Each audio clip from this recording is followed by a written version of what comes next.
नमस्कार मेरे प्यारे साथियों, नंदिनी क्लासेस साहित्य चैनल में मैं डॉक्टर रेशुकृति हजारे आप सभी का बहुत-बहुत स्वागत करती हूँ। यदि आप मेरे चैनल में नए हैं तो चैनल को सब्सक्राइब, लाइक और कमेंट ज़रूर करिए ताकि सबसे पहले आपको नोटिफिकेशन प्राप्त हो। साथ ही टेलीग्राम में भी सर्च कर सकते हैं, इंग्लिश में सर्च करिएगा नंदिनी क्लासेस डॉट साहित्य। दोस्तों यहाँ पे भी बहुत ही महत्वपूर्ण आपको प्रश्न दिए जा रहे हैं, जो कि परीक्षा के दृष्टिकोण से बहुत ही महत्वपूर्ण है। बात कर रहे हैं आज हम भीष्म साहनी चीफ की दावत। जी हाँ, कहानी भीष्म साहनी जी की चीफ की दावत। आइए चलते हैं भीष्म जी के बारे में जानकारी लेते हैं। भीष्म साहनी एक प्रगतिशील कथाकार हैं।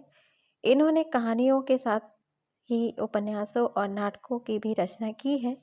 जब हम देखेंगे कि उनकी रचना के बारे में, तो उनके द्वारा जो रचित कहानी है चीफ की दावत, इसमें एक मध्यवर्गीय समाज और उसके परिवेश और उसमें जो मानसिकता जो दिखाई देती है, वास्तविकता के साथ अभिव्यक्त किया गया है। यानी कह सकते हैं हम, चीफ की दावत में मध्यवर्गीय समाज और उसके परिवेश में जो एक प्रकार की मानसिकता होती है, मध्यवर्गीय परिवार में, जिस तरह से हम आगे कहानी के माध्यम से समझेंगे कि जो मानसिकता है वो वास्तविकता के साथ अभिव्यक्त की गई है। तो दोस्तों कहानी के पात्र के बारे में हम बात करते हैं। कहानी के प्रमुख पात्र हैं शामनाथ, जो कि मध्यवर्गीय परिवार का एक व्यक्ति है, जो अपनी आर्थिक स्थिति को सुदृढ़ करने के लिए कुछ भी वह कर सकता है। शामनाथ की पत्नी है, आप नोट करते चलें, शामनाथ है मध्यवर्गीय परिवार का व्यक्ति है, पात्र है। और शामनाथ की जो पत्नी है वो एक सहायक पात्र के रूप में चित्रित होती है। शामनाथ की माँ है, यहाँ पे शामनाथ की माँ जो है बूढ़ी स्त्री है, जो वात्सल्य की प्रतिमूर्ति है। हम देखेंगे कि चीफ शामनाथ का बॉस है। चीफ में वो आ जो रहा है चीफ बनकर उनके घर में, वो सामान्य एक शामनाथ का बॉस है। यह एक विदेशी पात्र है, लेकिन आदर्श व्यवहार और उसके चरित्र का महत्वपूर्ण अंग इसमें दिखाई देता है। अगर छोटी-सी कहानी की समीक्षा करें तो मुझे ऐसा लगता है कि कहानी की समीक्षा करने से ज़्यादा बेहतर है कि आप पूरे कहानी को समझिए। तो चीफ की दावत जो कहानी है, वो कथानक एक सुसंगठित तथा सुव्यवस्थित है। इसका कथानक अत्यंत संक्षिप्त है, जिसे आप बहुत कम समय में अपना यहाँ पे योगदान दे सकते हैं। तो बेटे के साहब के घर में जो डिनर पर आने वाले का वातावरण यहाँ पे आपको दिखाई देगा। घर की व्यवस्था करते हुए अचानक माँ को देखकर दोनों पति-पत्नी चिंतित हो जाते हैं। तो उसके बारे में यहाँ पे चिंता व्यक्त की गई है भीष्म साहनी जी के माध्यम से। तो ये भारतीय परंपरा के अनुसार जो माँ के साथ होता है, माँ ने दोनों स्थिति, यानी कहें कहें वो सारी बातें एक भारतीय माँ करती हैं। वे सारी बात चीफ की दावत में आपको दिखाई देंगी। लेखक ने बड़ी कुशलता के साथ कहानी में वातावरण की बड़ी कुशलता को व्यक्त किया है। और भोजन के पूर्व जो बातें होती हैं और भोजन के बाद जो बातें होती हैं, वो सारा अंकन हम इस कहानी के माध्यम से समझेंगे। कहानी का आधार यही है, एक काल्पनिक होता है, लेकिन उसमें वातावरण की सजीवता उसे यथार्थ रूप प्रदान करती है। तो आइए चलते हैं दोस्तों, चीफ की दावत के बारे में जानते हैं। आज मिस्टर शामनाथ के घर की चीफ की दावत थी। शामनाथ और उसकी धर्मपत्नी को पसीना पोंछने की फुर्सत न थी। पत्नी ड्रेसिंग गाउन पहने, उलझे हुए बालों को जुड़ा बनाए हुए, मुंह पर फैली हुई सुर्खी और पाउडर को मले और मिस्टर शामनाथ सिगरेट पर सिगरेट फूकते हुए चीज़ों की फहरिस्त हाथ में थामे एक कमरे से दूसरे कमरे में आ जा रहे थे। तो इधर आप देखेंगे कि जो सामना था और उसकी पत्नी है, बड़ी इस तरह का वातावरण यहाँ पे बना है कि पत्नी ड्रेसिंग गाउन पहने हुए है और बालों को जूड़ा बना रही है, और दोनों की चिंता व्यक्त हम देखेंगे। ये दोनों एक कमरे में एक दूसरे से कमरे में आ जा रहे हैं।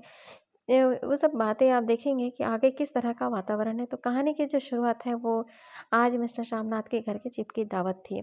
शामनाथ और उनकी धर्मपत्नी की पसीना पोंछने की फुर्सत ना थी। तो ये जो है कहानी की शुरुआत है। तो आइए चलते हुए जानकारी लेते हैं। आखिर 5 बजते-बजते तैयारी मुकम्मल होने लगी। कुर्सियाँ, मेज़, तिपाइयाँ, नैपकिन, फूल सब बरामदे में पहुँच गए। ड्रिंक का इंतज़ाम बैठक में कर दिया गया। अब घर का फालतू सामान अलमारियों के पीछे और पलंगों के नीचे छिपाया जाने लगा। तभी शामनाथ के सामने सहसा एक अड़चन खड़ी हो गई। माँ का क्या होगा? इस बात की ओर ना उनका और ना उनकी कुशल गृहिणी का ध्यान रख गया था। मिस्टर शामनाथ श्रीमती की ओर घूमकर अंग्रेजी में बोले, माँ का क्या होगा? श्रीमती काम करते करते ठहर गई और थोड़ी देर तक सोचने के बाद बोली, इन्हें पिछवाड़े इनकी सहेली के घर भेज दो। रात भर बेशक वहीं रहे, कल आ जाए। सामनाथ सिगरेट मुंह में रखे सिकुड़ी आंखों से श्रीमती के चेहरे की ओर देखते हुए पल भर सोचते रहे। फिर सिर हिलाकर बोले, नहीं, मैं नहीं चाहता कि उस बुढ़िया का आना जाना यहाँ फिर से शुरू हो। पहले ही बड़ी मुश्किल से बंद किया था। माँ से कहें कि जल्दी ही खाना खा के शाम को अपनी कोठरी में चली जाए। मेहमान कहीं 8 बजे आएंगे, इससे पहले कि अपने काम से निपट लें। सुझाव ठीक था, दोनों का पसंद आया, मगर फिर सहसा श्रीमती बोल उठी, जो वह सो गई और नींद में खर्राटे लेने लगी तो साथ ही तो बरामदा है जहाँ लोग खाना खाएंगे। तो इन्हें कह देंगे कि अंदर से दरवाज़ा बंद कर ले, मैं बाहर से ताला लगा दूंगा, या माँ को कह देता हूँ कि अंदर जाकर सोए नहीं, बैठी रहे, और क्या। और सो और जो सो गई तो डिनर का क्या मालूम कब तक चले, 11 बजे तक तो तुम ड्रिंक ही करते रहते हो। शामनाथ कुछ उठे, हाथ झटकते हुए बोले, अच्छे भली यह भाई के पास जा रही थी, तुमने यूं ही खुद अच्छा बनने के लिए बीच में टांग अड़ा दी। वाह, तुम माँ और बेटे की बातों में मैं क्यों बुरी बनूं? तुम जानो और वह जाने। मिस्टर शामनाथ चुप रहे। यह मौका बहस का न था, समस्या का हल ढूंढने का था। उन्होंने घूमकर माँ की कोठरी की ओर देखा। कोठरी का दरवाज़ा बरामदे में खुलता था। बरामदे की ओर देखते हुए झट से बोले, मैंने सोच लिया है, और उन्हीं कदमों माँ की कोठरी के बाहर जा खड़े हुए। माँ दीवार के साथ एक चौकी पर बैठी दुपट्टे में मुंह सिर लपेटे माला जप रही थी। सुबह से तैयारी होती देखते हुए माँ का ही दिल धड़क रहा था। बेटे के दफ्तर के का बड़ा साहब घर पर आ रहा है, सारा काम सुबेते से चल जाए। माँ, आज तुम खाना जल्दी खा लेना, मेहमान लोग 7:30 बजे आ जाएंगे। माँ ने धीरे से मुंह पर से दुपट्टा हटाया और बेटे को देखते हुए कहा, आज मुझे खाना नहीं खाना है बेटा, तुम तो जानते हो मांस मछली बने तो मैं कुछ नहीं खाती। जैसे भी हो, अपने काम से जल्दी निपट लेना। अच्छा बेटा। और माँ, हम लोग पहले बैठक में बैठेंगे, उतनी देर तुम यहाँ बरामदे में बैठना। फिर जब हम यहाँ आए तो तुम गुसल खाने के रास्ते बैठक में चली जाना। माँ अवाक बेटे का चेहरा देखने लगी, फिर धीरे से बोली, अच्छा बेटा। और माँ, आज जल्दी सो नहीं जाना, तुम्हारे खर्राटों की आवाज़ दूर तक जाती है। माँ लज्जित सी आवाज़ में बोली, क्या करूँ बेटा, मेरे बस की बात नहीं, जब से बीमारी से उठी हूँ नाक से सांस नहीं ले सकती। मिस्टर शामनाथ ने इंतजाम तो कर दिया, फिर भी उनकी उधेड़ बुन खत्म नहीं हुई। जो चीफ अचानक उधर आ निकला तो 8-10 मेहमान होंगे, देसी अफसर उनकी स्त्रियां होंगी, कोई भी गुसल खाने की तरफ जा सकता है। क्षोभ और क्रोध में वह झुंझलाने लगे। एक कुर्सी को उठाकर बरामदे में कोठरी के बाहर रखते हुए बोले, आओ माँ, इस पर जरा बैठो तो। माँ माला संभालती पल्ला ठीक करती उठी और धीरे से कुर्सी पर आकर बैठ गई। यूँ नहीं माँ, टांगे ऊपर चढ़ाकर नहीं बैठते, यह खाट नहीं है। माँ ने टांगे नीचे उतार ली। और खुदा के वास्ते नंगे पाँव नहीं घूमना, ना ही वह खड़ाऊ पहने कर सामने आना। किसी दिन तुम्हारी यह खड़ाऊ उठाकर मैं बाहर फेंक दूंगा। माँ चुप रही। कपड़े कौन से पहनोगी माँ? जो है वही पहनूंगी बेटा, जो कहो पहनू लो। मिस्टर शामनाथ सिगरेट मुंह में रखे फिर अधखुली आंखों से माँ की ओर देखने लगे और माँ के कपड़ों से की सोचने लगे, माँ के कपड़ों के बारे में सोचने लगे। शामनाथ हर बात में तरतीब सा चाहते हैं। घर का सब संचालन उनके अपने हाथ में था। खुटिया कमरों में कहाँ लगाई जाए, बिस्तर कहाँ पर बिछे, किस रंग के पर्दे लगाए जाए, श्रीमती कौन सी साड़ी पहने, मेज किस साइज की हो। शामनाथ को चिंता थी कि अगर चिपकी साक्षात माँ से हो गया तो कहीं लज्जित नहीं होना पड़े। माँ को सिर से पांव तक देखते हुए बोले, तुम सफ़ेद कमीज और सफ़ेद सलवार पहन लो। माँ, पहन के आओ तो जरा देखूं। माँ धीरे से उठी और अपनी कोठरी में कपड़े पहनने चली गई। यह माँ का झमेला ही रहेगा। उन्होंने फिर अंग्रेजी में अपनी स्त्री से कहा, कोई ढंग की बात हो तो भी कोई कहे, अगर कहीं कोई उल्टी सीधी बात हो गई, चीफ का बुरा लगा तो सारा मज़ा जाता रहेगा। माँ सफ़ेद कमीज और सफ़ेद सलवार पहनकर बाहर ही निकल गई। बाहर निकली, छोटा सा कद सफ़ेद कपड़ों से लिपटा, छोटा सा सूखा हुआ शरीर, धुंधली आंखें, केवल सिर के आधे छड़े हुए बाल पल्ले की ओट में छिप गए पाए थे।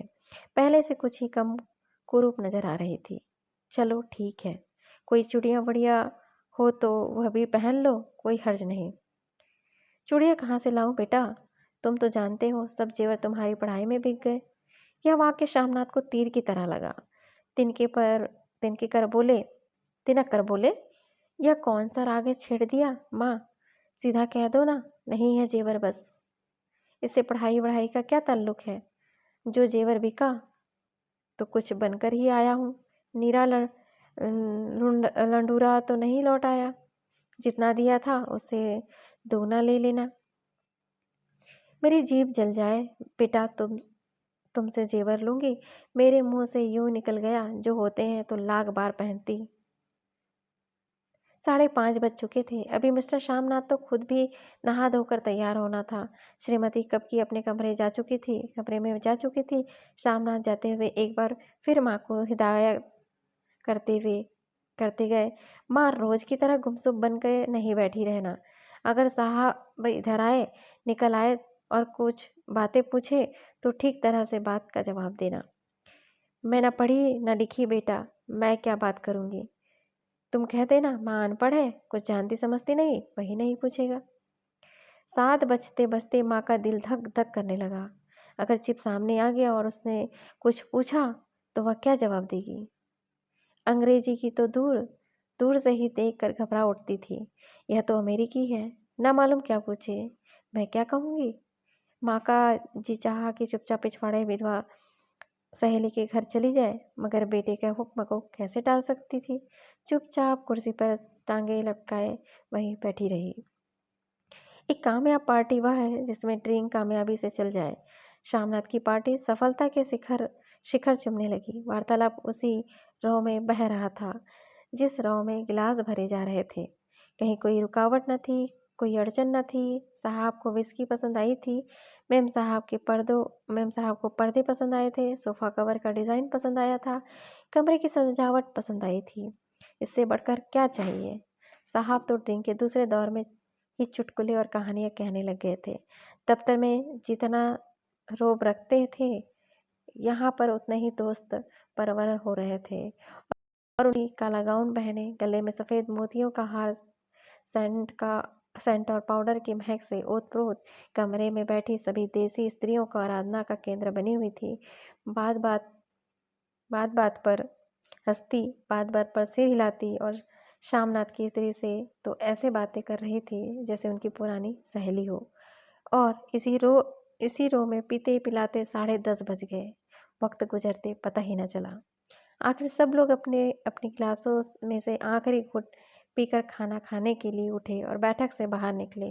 आगे आगे शामनाथ रास्ता दिखाते हुए, पीछे चीफ और दूसरे मेहमान। बरामदे में पहुंचते ही शामनाथ सहसा से ठिठक गए। जो दृश्य उन्होंने देखा उससे उनकी टांगें लड़खड़ा गई और क्षण भर से सारा नशा हिरन होने लगा। बरामदे में ऐन कोठरी के बाहर माँ अपनी कुर्सी पर ज्यों की त्यों बैठी थी, मगर दोनों पांव कुर्सियों की सीट पर रखे हुए और सिर बाएं से दाएं झूल रहा था और मुंहों में से लगातार गहरे खर्राटे की आवाज़ आ रही थी। जब सिर कुछ देर के लिए टेढ़ा होकर एक तरफ को थम जाता तो खर्राटे और भी गहरे उठते। और फिर जब झटके से नींद टूटती तो वो सिर फिर दाएं से बाएं झूलने लगता। पल्ला सिर पर से खिसक आया था और माँ के झरे हुए बाल अंधे गंजे सिर पर अस्त व्यस्त बिखर रहे थे। देखते ही श्यामनाथ क्रुद्ध हो उठे। जी चाहा कि माँ को धक्का देकर उठा दे और उन्हें कोठरी में धकेल दे, मगर ऐसा करना संभव न था। चीफ और बाकी मेहमान पास खड़े थे। माँ को देखते ही देसी अफसरों की कुछ स्त्रियां हंस दी कि इतने में चीफ ने धीरे से कहा, पुअर डियर। मैं हड़बड़ा के उठ बैठी। सामने खड़े इतने लोगों को देखकर ऐसी घबराई कि कुछ कहते न बना। झट से पल्ला सिर पर रखती हुई खड़ी हो गई और जमीन को देखने लगी। उनके पांव लड़खड़ाने लगे, हाथों की उंगलियां थरथर कांपने लगी। माँ तुम जाके सो जाओ। तुम क्यों इतनी देर तक जाग रही थी? और खिसियाई हुई नजरों से श्यामनाथ चीफ के मुंह की ओर देखने लगे। चीफ के चेहरे पर मुस्कुराहट थी। वह बड़े खड़े बोले, नमस्ते। माँ ने झिझकते हुए अपने में सिमटते हुए दोनों हाथ जोड़े, मगर एक हाथ के दुपट्टे अंदर माला को पकड़े हुए थे, दूसरा बाहर। ठीक तरह से नमस्ते भी न कर पाई। श्यामनाथ से इस पर भी खिन्न हो उठे। इसमें भी चीफ ने अपना दायां हाथ मिलाने के लिए माँ के आगे किया। माँ और भी घबरा उठी। माँ, हाथ मिलाओ। पर हाथ कैसे मिलाती? दाएं हाथ में तो माला थी। घबराहट में माँ ने बायां हाथ साहब के दाएं हाथ में रख दिया। श्यामनाथ दिल ही दिल में जल उठे। देसी अफसरों की स्त्रियां खिलखिलाकर हंस पड़ी। यूँ नहीं माँ, तुम तो जानती हो दायां हाथ मिलाया जाता है, दायां हाथ मिलाओ। मगर तब तक चीफ की माँ बायां हाथ ही बार बार हिलाकर कह रहे थे, हाउ डू वी डू। कहो माँ, मैं ठीक हूँ, खैरियत से हूँ। माँ कुछ बड़बड़ाई। माँ कहती है, मैं ठीक हूँ, कहो माँ, हाउ डू यू डू। माँ धीरे से सकुचाते हुए बोली, हाउ डू डू। एक बार फिर कहा उठा। वातावरण हल्का होने लगा। साहब ने स्थिति संभाल ली थी। लोग हंसने झांकने लगे थे। श्यामनाथ के मन में क्षोभ भी कुछ कुछ कम होने लगा था। साहब अपने हाथ में माँ का हाथ अभी पकड़े हुए थे और माँ सिकुड़ी जा रही थी। साहब के मुंह से शराब की बू आ रही थी। श्यामनाथ अंग्रेजी में बोले, मेरी माँ गांव में रहने वाली है, उम्र भर गांव में रही, इसलिए आपसे लजाती है। साहब इस पर खुश नजर आए। बोले, सच? मुझे गांव के लोग बहुत पसंद है। तब तो तुम्हारी माँ गांव के गीत और नाच भी जानती होगी। शिव खुशी से सिर हिलाते हुए माँ टकटकी बांधे देखने लगे। माँ, साहब कहते हैं कोई गाना सुनाओ। कोई पुराना गीत हो तो तुम्हें कितने ही याद होंगे। हाँ। माँ धीरे से बोली, मैं क्यों गाऊंगी बेटा, मैंने कब गाया है। वाह माँ, मेहमान का कहाँ भी कोई टालता है। साहब ने इतना रिस से कहा है, नहीं गाओगी तो साहब बुरा मानेंगे। मैं क्या गाऊं बेटा, मुझे क्या आता है। वाह, कोई बढ़िया टप्पे सुना दो तो पत्थर अनारा दे। देसी अफसर और उनकी स्त्रियां ने इस सुझाव पर तालियां पीटी। माँ कभी दीन दृष्टि से बेटे के चेहरे को देखती, कभी पास खड़ी बहू के चेहरे को। इतने में बेटे ने गंभीर आदेश भरे लिहाज से कहा, माँ। इसके बाद हाँ या ना सवाल ही ना उठता था। माँ बैठ गई थी और क्षीण दुर्बल लरसती आवाज में एक पुराना विवाह का गीत गाने लगी। हरियाणी माए हरियाणी भैणे, हरियाते भागी भरिया है। देसी स्त्रियां खिलखिला के हंस उठी। 3 पंक्तियां गा के माँ को चुप हो गई। बरामदा तालियों से गूंज उठा। साहब तालियां पीटने बंद ही न करते थे। श्यामनाथ की खिंच प्रसन्नता और घर में बदल उठी। माँ ने पार्टी में नया रंग भर दिया था। तालियां थमने पर साहब बोले, पंजाब के गांव में दस्तकारी क्या है। श्यामनाथ खुशी में झूम रहे थे। बोले, और बहुत कुछ साहब। मैं आपको उन चीज़ों का भेंट करूंगा, आप उन्हें देखकर खुश होंगे। मगर साहब ने सिर हिलाकर अंग्रेजी से फिर पूछा, नहीं, मैं दुकानों की चीज़ मांगता। पंजाबियों के घरों में क्या बनता, औरतें खुद बनाती है। श्यामनाथ को सोचते हुए बोले, लड़कियां गुड़िया बनाती है और फुलकारियाँ बनाती हैं। फुलकारी क्या? श्यामनाथ फुलकारी का मतलब समझाने असफल चेष्टा करने के बाद माँ को बोली, क्यों माँ, कोई पुरानी फुलकारी घर में है? माँ चुपचाप अंदर गई और अपनी पुरानी फुलकारी उठा लाई। साहब बड़ी रुचि से फुलकारी देखने लगे। पुरानी फुलकारी थी, जगह-जगह से उसके धागे टूट रहे थे, कपड़ा फटने लगा था। साहब की रुचि को देखकर श्यामनाथ बोले, "यह फटी हुई है साहब, मैं आपको नई बनवा दूँगा, माँ बना देगी।" "क्यों माँ, साहब को फुलकारी बहुत पसंद है? इन्हें ऐसे ही फुलकारी बना दोगी ना?" माँ चुप रही, फिर डरते-डरते धीरे से बोली, "अब मेरी नज़र कहाँ है बेटा? अब बूढ़ी आँखें क्या देखेगी?"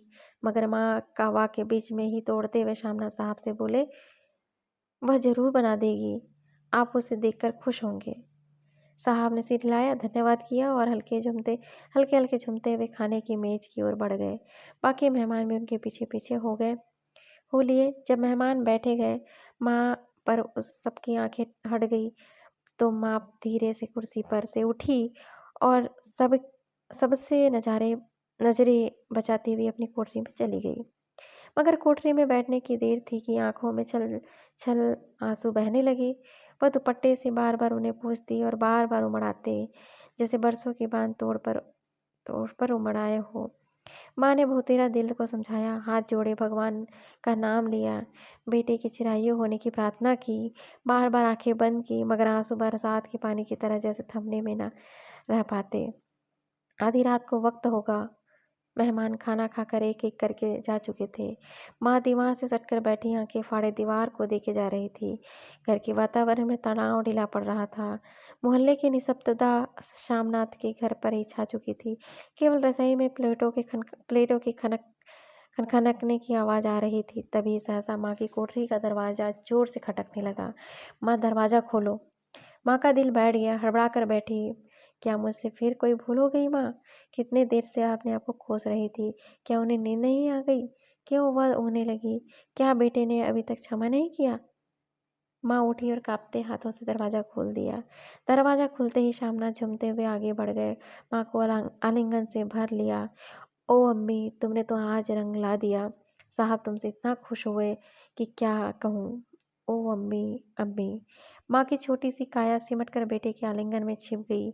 माँ की आंखों में फिर आंसू आ गए। उन्हें पोंछती हुई धीरे से बोली, "बेटा, तुम मुझे हरिद्वार भेज दो, मैं कब से कह रही हूँ।" श्यामनाथ का झूमना सहसा बंद हो गया। उनकी पेशानी पर फिर तनाव के बल पड़ने लगे। उनकी बाहें माँ शरीर से हट आई। "क्या कहा माँ? यह कौन-सा राग तुमने फिर छेड़ दिया?"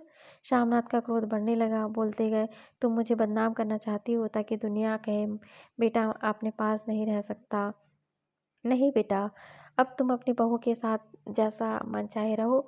मैंने अपना खान-पान ले लिया है, खा पहन लिया। अब यह क्या करूँगी? जो थोड़े दिन जिंदगानी के बाकी है, भगवान का नाम लूँगी। तुम मुझे हरिद्वार भेज दो।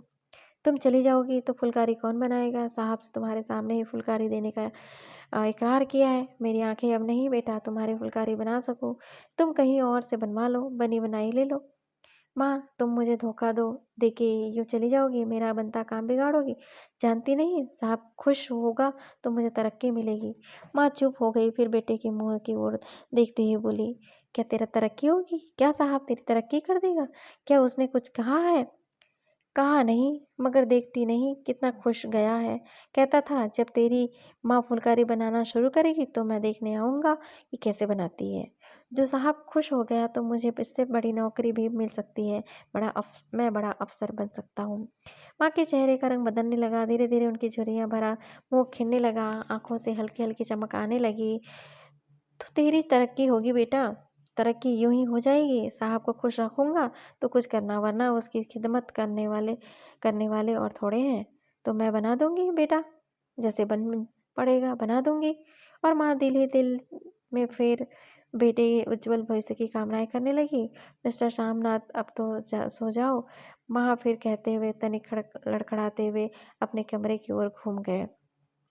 तो दोस्तों, ये रही चीफ़ की दावत की कहानी। उम्मीद है कि आपको वीडियो पसंद आया होगा। तो दोस्तों, मेरे चैनल को सब्सक्राइब, लाइक और कमेंट ज़रूर करिए ताकि आपको समय-समय पर नोटिफ़िकेशन प्राप्त हो। बहुत-बहुत धन्यवाद। शुक्रिया।